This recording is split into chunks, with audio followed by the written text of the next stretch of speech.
Christianity is suffering in the Middle East, especially in Iraq and Syria.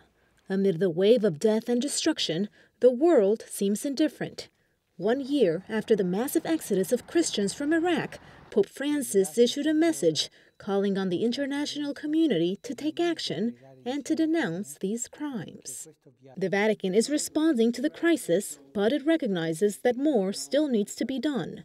The Vatican's Pontifical Council Cor Unum, which is the branch that grants humanitarian aid, has invited all charitable Christian organizations to Rome on September 17th. This to assess what needs to be done to improve the assistance they give to persecuted Christians.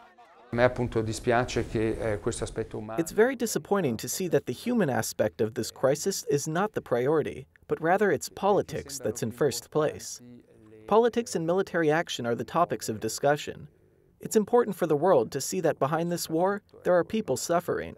The numbers are staggering and alarming. It's also trying to highlight on an international level the struggle of the persecuted. And that's exactly why it set up this pavilion in Milan's Expo, showcasing the nightmare some of these Christian families have endured over the past year. So far, more than 600,000 people have visited the pavilion. Donations that have been given in the Holy See's pavilion in Milan will be used to help educate refugee children from Syria and Iraq who are now living in camps in Jordan.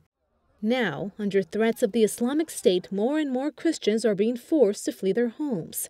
Ultimately, the presence of Christians in the area is dwindling fast. It's a conflict that has different dimensions. On one hand, we have refugees who flee from Syria and go to Jordan. Then we have religious minorities who are forced to flee their homes in Iraq. They also make their way to Jordan to look for refuge. So, in a way, those two wars meet in a foreign land. Jordan is the country that's welcoming the highest number of refugees in the region.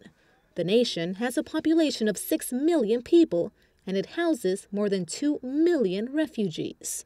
And so, on September 17th, when different Christian groups meet in Rome to assess what needs to be done and how they can improve their assistance, it won't just be charitable groups to weigh in. There will also be nuncios, Orthodox representatives from Syria and Lebanon, and members of the United Nations.